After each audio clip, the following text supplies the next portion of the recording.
una talaga yung football sa akin, parang baliwala lang, nagbubulakbol, kahit ano, ginagawa. Nung nalaman ko na mahalaga pala yung football kasi nakapagbabago ng buhay at nakapagtulong ba sa eskwela.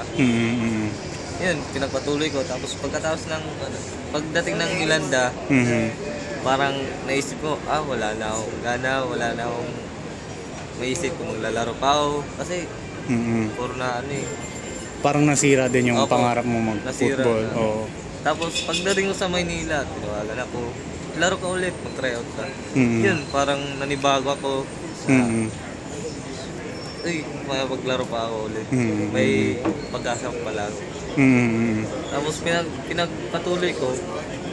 Tapos, nakatulong na ako sa pamilya ko, sa mga kaibigan ko, sa aking sarili, nakapagbago, nakapag-aral.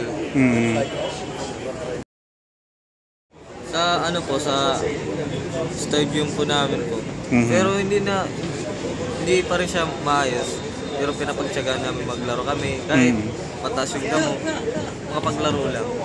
Matanggal lang yung namin, stress ba? Normally when you have this year of the World Cup, which is every 4 years, there is an enormous energy and an interest across the planet. People want to hear about football. Everybody gets energized for this big competition coming up. So one dimension of the video is that we try, by having something that links to football, to have that energy, that interest in football also to come to the Philippines.